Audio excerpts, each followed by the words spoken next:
Dice la palabra del Señor: entonces los que se habían reunido le preguntaron al Señor Jesús diciendo: ¿restaurarás el reino a Israel en este tiempo? Y él les dijo: no os toca a vosotros saber los tiempos o las sazones que el Padre puso en su sola potestad, pero recibiréis poder cuando haya venido sobre vosotros el Espíritu Santo, y me seréis testigos en Jerusalén, en Judea, en Samaria y hasta lo último de la tierra. Hechos 1, del 6 al 8, nuestro pasaje para la predicación de hoy.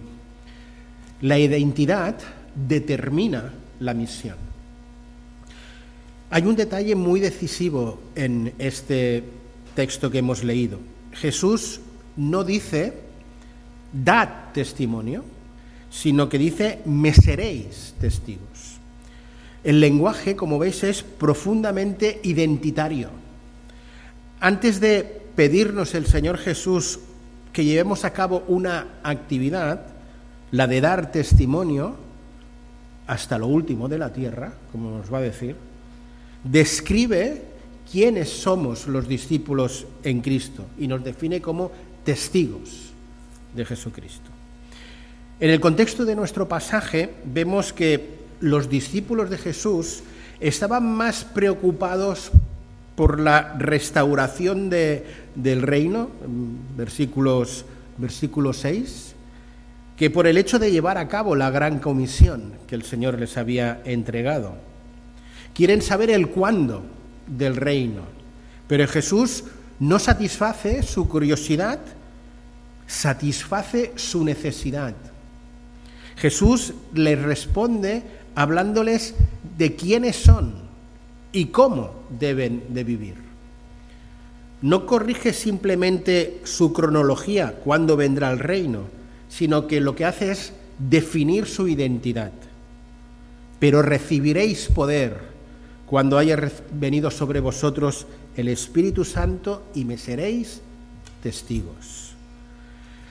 Mientras que los discípulos de Jesús en el siglo I estaban preocupados por cuándo se restauraría el reino, los discípulos de Jesús del siglo XXI, este es cada uno de nosotros, muchas veces estamos más preocupados por conservar nuestra comodidad, entender el futuro y el presente que estamos viviendo y sobrevivir culturalmente a este siglo, ¿no?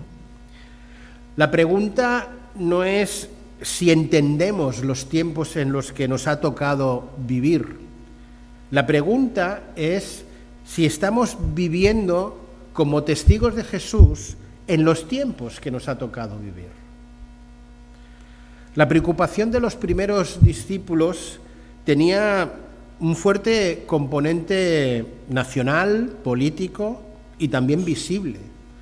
Esperaban una restauración inmediata, tangible y visible del reino de Dios. Y querían saber cuándo.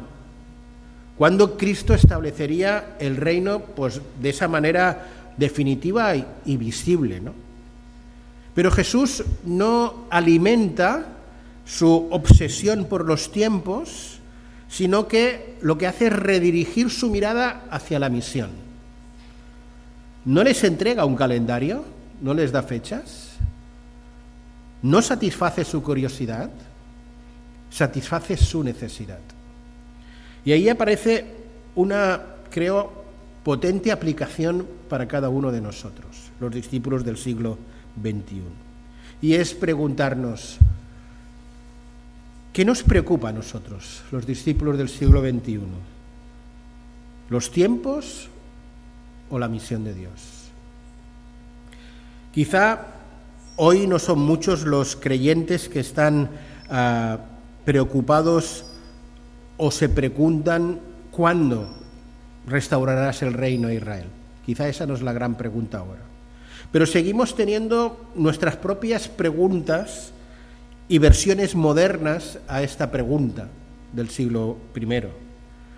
Muchas veces como creyentes estamos más preocupados por lo que va a acontecer en un futuro próximo o cercano que por ser fieles a estos tiempos en los que estamos viviendo.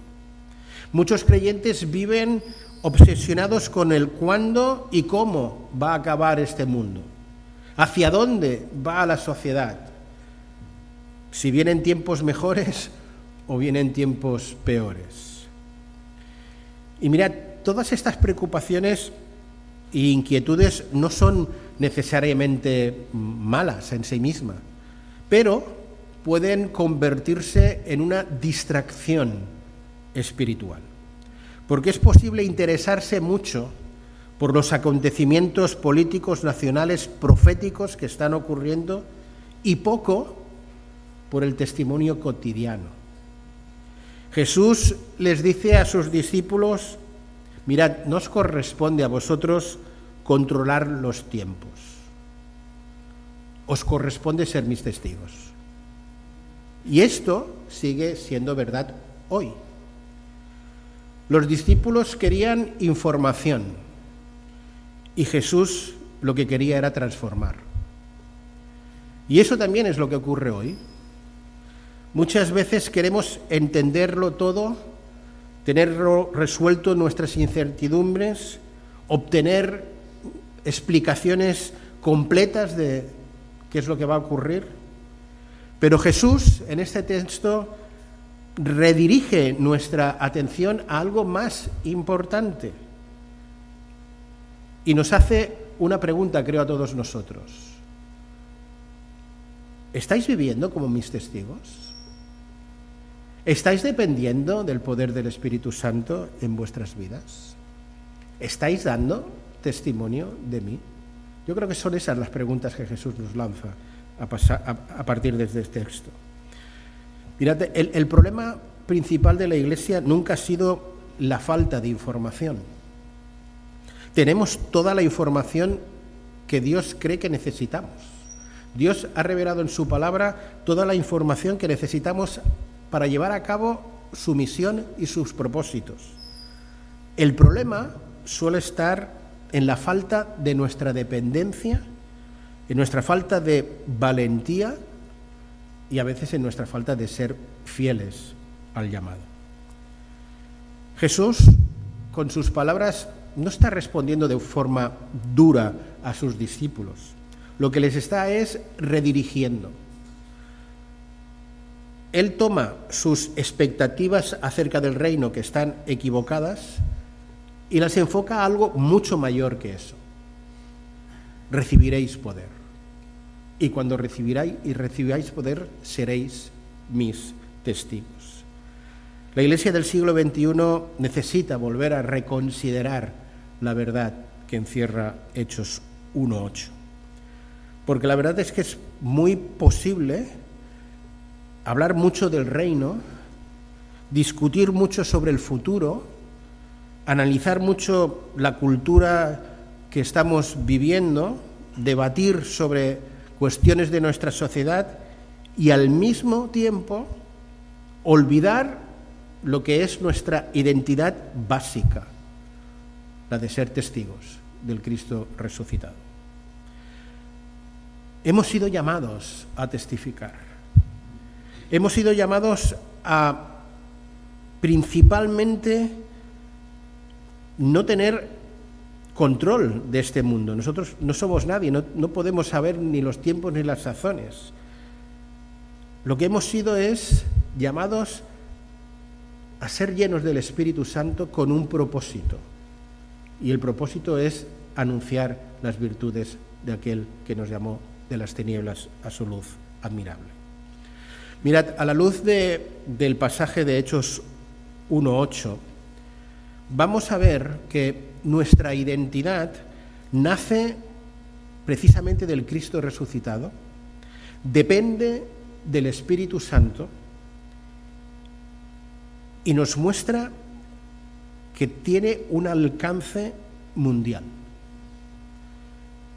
Vayamos poco a poco considerando estas tres verdades. En primer lugar, nuestra identidad nace del Cristo resucitado. Y aquí está, por así decirlo, el corazón del pasaje. Jesús dice, me seréis testigos. Por tanto, la misión cristiana es profundamente cristocéntrica. No anunciamos nuestra experiencia como un fin último, y cada uno de nosotros hemos tenido una experiencia con Cristo. No anunciamos a la Iglesia como el centro de todas las cosas. No anunciamos valores éticos y morales como nuestro mensaje principal. Lo que hacemos es anunciar a Cristo y a este muerto, resucitado y exaltado en gloria. La Iglesia existe para hacer visible a Cristo. Los discípulos habían visto a Cristo vivo después de la cruz. Eran testigos de su resurrección. Habían contemplado cómo murió en la cruz, pero también cómo al tercer día resucitó. Habían oído y conocido sus enseñanzas y estuvieron 40 días de seminario intensivo antes de marchar con Jesús y vieron su gloria. Ser testigos significa dar testimonio de aquello que hemos visto, oído y conocido de una forma personal. En el contexto de Hechos, el testimonio apostólico tiene una dimensión histórica irrepetible. Solo ellos fueron testigos oculares de su resurrección. Pero ese testimonio continúa hoy en la Iglesia. Nosotros no hemos sido testigos oculares de la resurrección de Cristo, pero sí que somos testigos porque hemos sido alcanzados por Él, regenerados por Él y unidos a Él. Nosotros no testificamos simplemente de algo que hemos aprendido, testificamos de alguien al que hemos conocido de forma personal, testificamos de alguien que nos ha salvado y redimido, testificamos de aquel que ha transformado nuestra vida. El verbo seréis es un verbo muy importante, es un verbo identitario.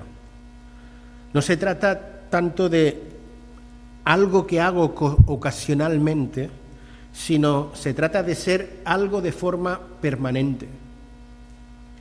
Un creyente no testifica solo cuando predica, cuando enseña o cuando evangeliza. Un creyente es testigo en toda su vida, en su hogar, en su trabajo, en sus relaciones, en su toma de decisiones, en cómo afronta el sufrimiento, en dónde deposita su esperanza.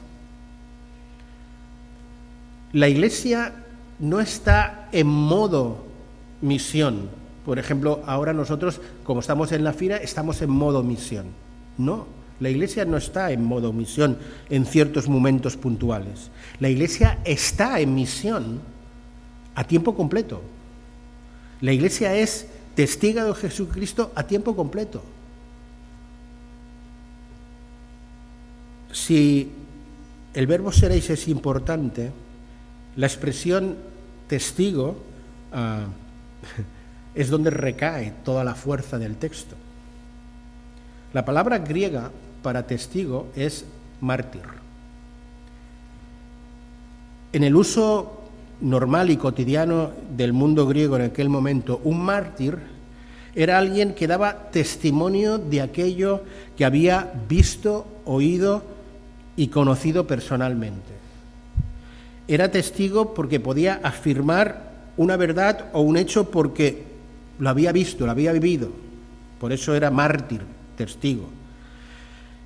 Y esto tiene especial sentido en el contexto del libro de los Hechos, ¿no? Los apóstoles pues habían visto al Señor Jesús resucitado, habían conocido a Él de forma personal, lo habían escuchado en sus enseñanzas, habían contemplado pues esas heridas en sus manos.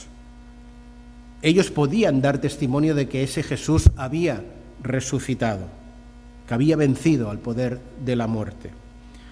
En el contexto bíblico y sobre todo judío, ser testigo no era una cuestión baladí, era una cuestión tremendamente relevante y formaba parte de un juicio, y el testigo tenía mucha relevancia en un juicio. Y según la ley del Deuteronomio se necesitaban por lo menos 2 testigos para que una cosa fuera considerada verdad, ¿no? Este principio pues está no solo en el Antiguo Testamento, sino a lo largo del Nuevo Testamento, ¿no? El Señor Jesús lo menciona también en el capítulo 8 de Mateo, y Pablo lo va a mencionar en el capítulo 2, en el capítulo 13 de Segunda de Corintios.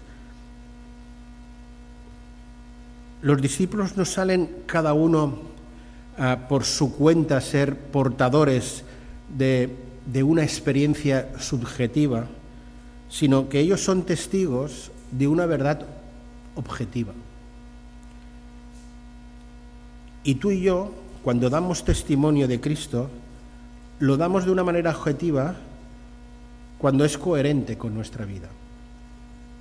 Por eso, la Iglesia entera tiene que encarnar a Cristo para que sea creíble.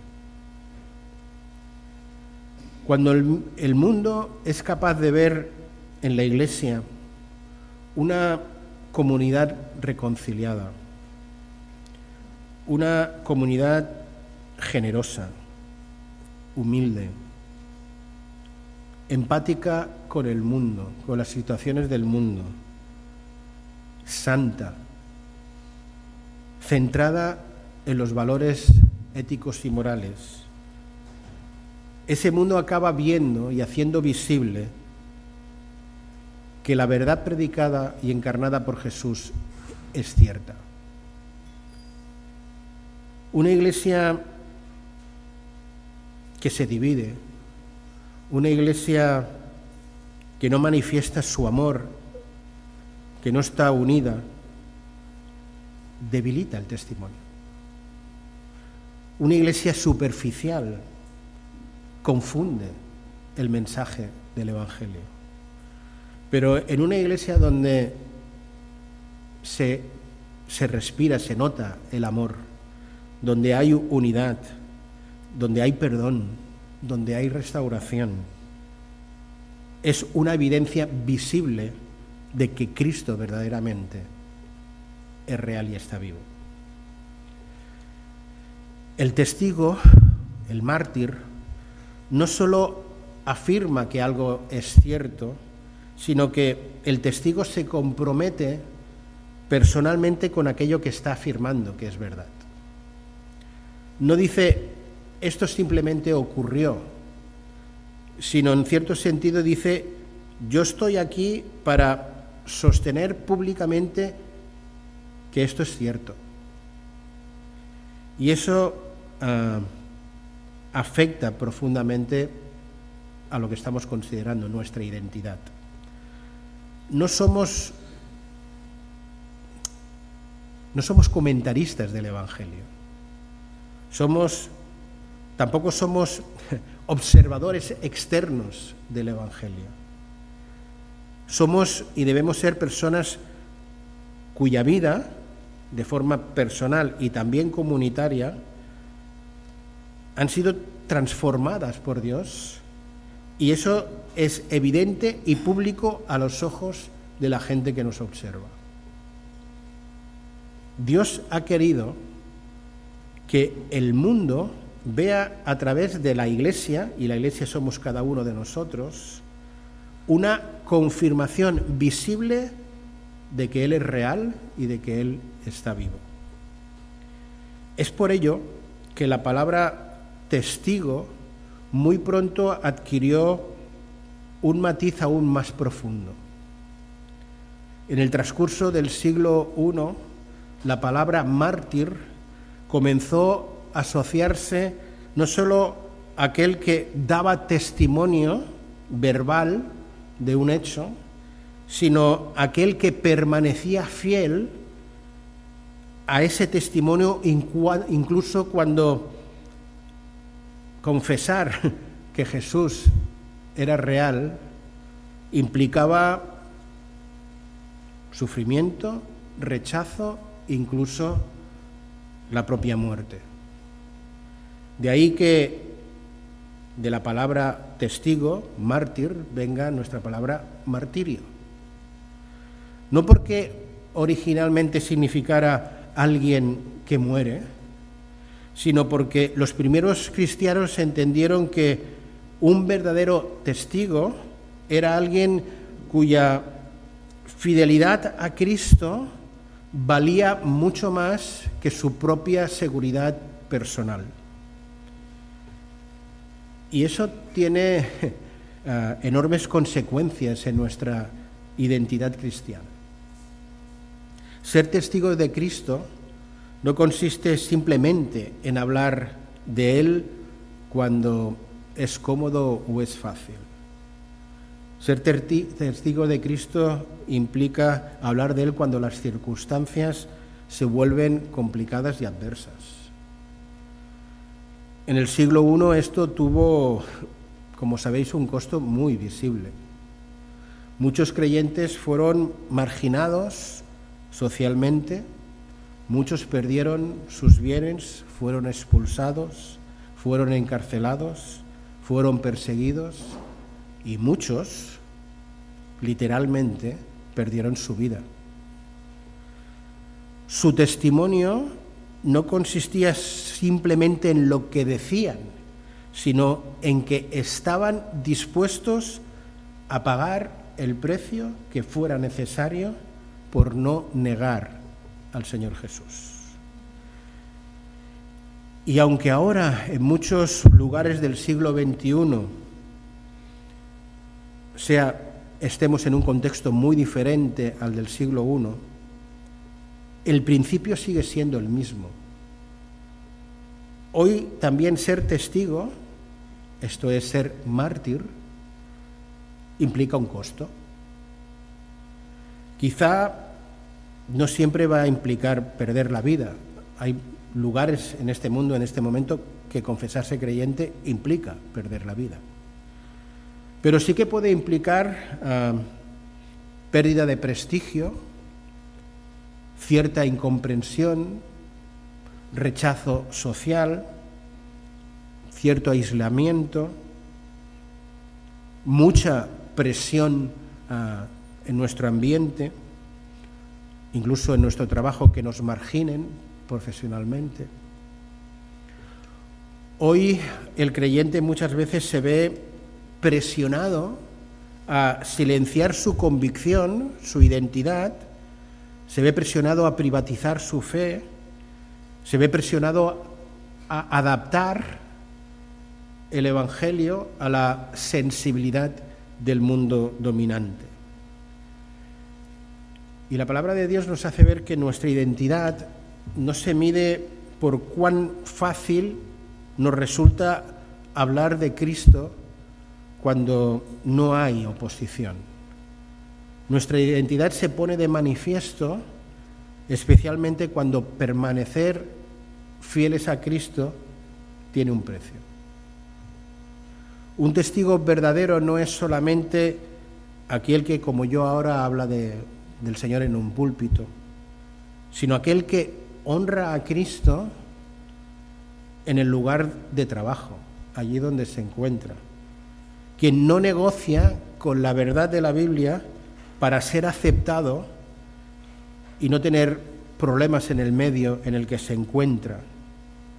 Por eso cuando Jesús dice, me seréis testigos, está diciendo algo más profundo de, hablaréis de mí y hablaréis bien de mí.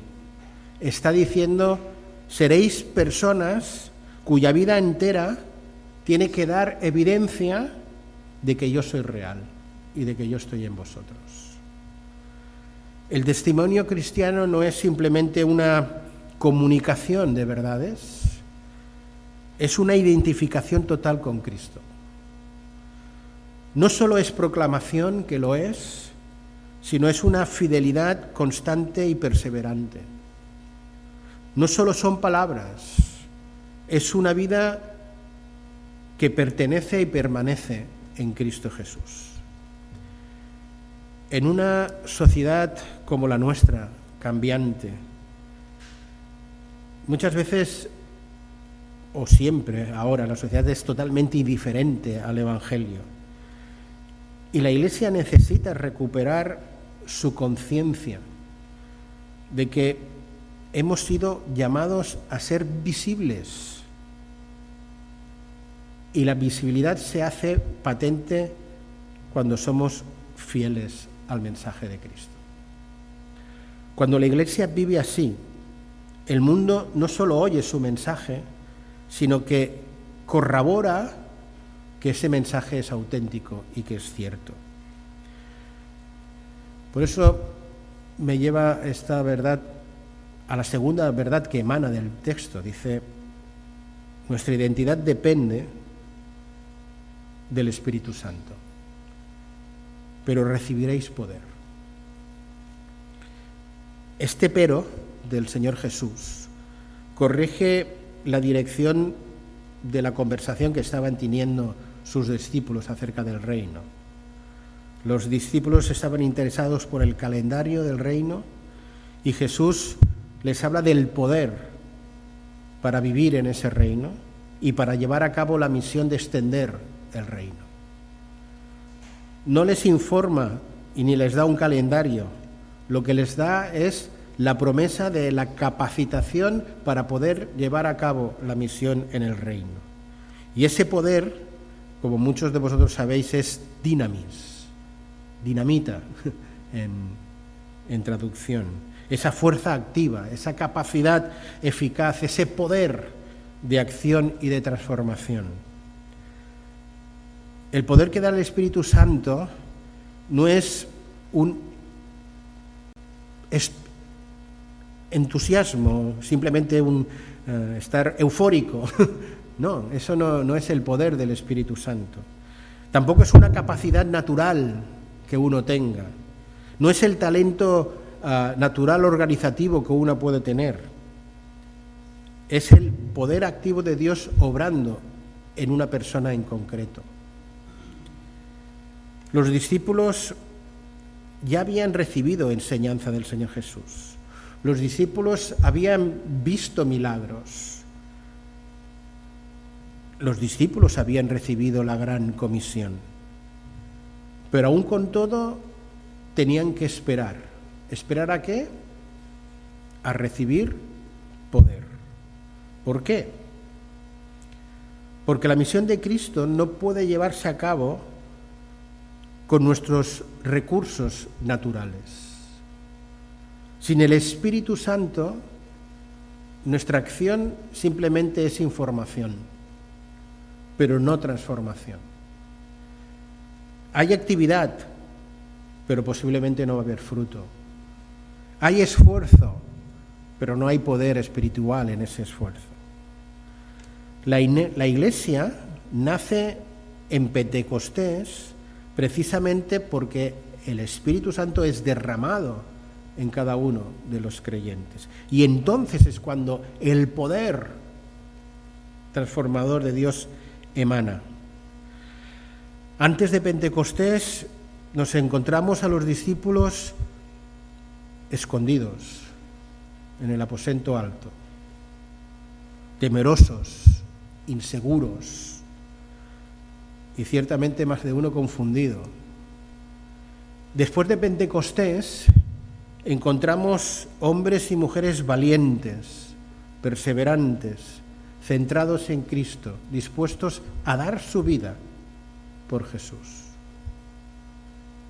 El Espíritu Santo no solo da palabras, el Espíritu Santo da carácter.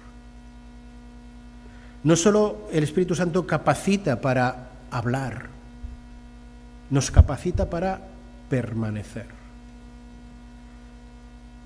No solo el Espíritu Santo se empodera, que ahora es una palabra se empodera de nosotros, que sí que lo hace. Lo que hace el Espíritu Santo es transformarnos. Y con eso llegamos a la última verdad del pasaje, que nuestra identidad tiene un alcance misional. Dice, me seréis testigos en Jerusalén, en Judea, en Samaria y hasta lo último de la tierra. Aquí nos encontramos con una poderosa verdad. La identidad siempre se proyecta hacia afuera. Si recordáis la frase con la que empecé el sermón, la identidad determina la misión. La identidad siempre se proyecta hacia afuera. El testigo no se encierra, el espíritu lo impulsa hacia la misión. ¿Y hacia dónde lo impulsa? ¿Hacia dónde lo dirige? Pues el texto da respuesta a la pregunta. Lo dirige allí donde estamos, nuestra Jerusalén. Nos dirige hacia el círculo más cercano, nuestra Judea. Nos dirige hasta donde el Evangelio rompe barreras sociales, nuestra Samaria. Y finalmente hasta lo último de la tierra. En primer lugar es nuestra Jerusalén, allí donde estamos. Jerusalén implica ese lugar conocido, ese espacio cotidiano. Por tanto, la misión comienza no lejos, la misión comienza cerca. La misión comienza en nuestra casa, en la familia, en la iglesia local. No podemos pretender llegar hasta lo último de la tierra si no estamos dispuestos a comenzar allí donde estamos, con los que tenemos cerca. El primer lugar donde debe verse a Cristo encarnado en nuestras vidas es en nuestras relaciones, en nuestro carácter, en nuestra manera de hablar, en nuestra manera de tomar decisiones. Y en segundo lugar vendrá la Judea, esto es el círculo cercano más ampliado. Jerusalén es el lugar inmediato, Judea amplifica el testimonio. Ya no solo hablamos del hogar y de la iglesia, sino que ya es donde el Señor nos ha colocado a cada uno de forma cotidiana durante la semana, ¿no? Judea representa nuestro entorno de red social con la que nos vinculamos todas las semanas. Nuestros compañeros de trabajo, nuestros vecinos, nuestros familiares no creyentes, los padres del colegio, las redes sociales que podamos tener. Muchas veces pensamos que la misión es ir a Albania, a Perú, al Senegal, ¿no? Pensamos en cosas extraordinarias, ¿no? Lejanas y reservadas para algunos creyentes pues, que se han preparado para hacer tal cosa. Pero Jesús enseña que la misión comienza cerca, en la vida ordinaria. Jesús nos recuerda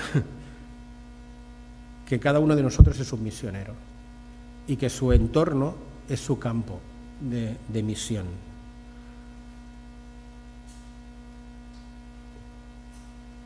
Y llegamos a la Samaria. Samaria es ese lugar donde se rompen las barreras, ¿no? Samaria aquí introduce una cierta incomodidad. Samaria era un territorio hostil para los judíos. Para un judío del siglo I mencionar a Samaria no era simplemente una geografía que era neutral. Había allí una tensión histórica, nacional, espiritual, había una distancia cultural, había prejuicio entre unos y otros. Samaria introduce ese elemento de incomodidad. Y Jesús enseña a los discípulos, y por extensión a cada uno de nosotros, que el Evangelio y la proclamación del Evangelio no puede limitarse a aquellos que se parecen a nosotros. La identidad cristiana rompe y derriba muros y derriba perjuicios. Rompe toda distancia cultural y también social. El mártir, el testigo de Jesucristo, aprende a amar no solo a los suyos, sino a amar a los diferentes. Una iglesia que está verdaderamente centrada en Cristo no vive solamente centrada en aquellos que le son afines, en aquellos que son sus amigos, sus colegas. No vive solo limitado a aquellos con los que piensan igual que él. El Evangelio siempre ha roto fronteras, siempre ha roto prejuicios, rompe círculos cerrados. Y si una iglesia quiere ser iglesia y impactar en este mundo, no solo puede amar a los suyos, tiene que amar a los diferentes y estar entre los diferentes.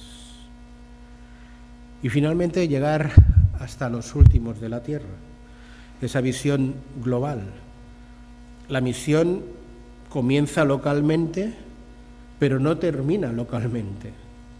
El corazón de Dios es un corazón universal.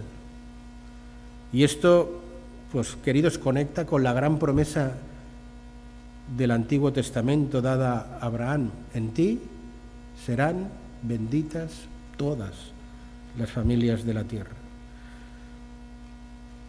La Iglesia no existe para sí misma, existe para participar de ese propósito redentor de Dios para todo el mundo. Una iglesia centrada en Cristo no puede vivir encerrada en sí misma.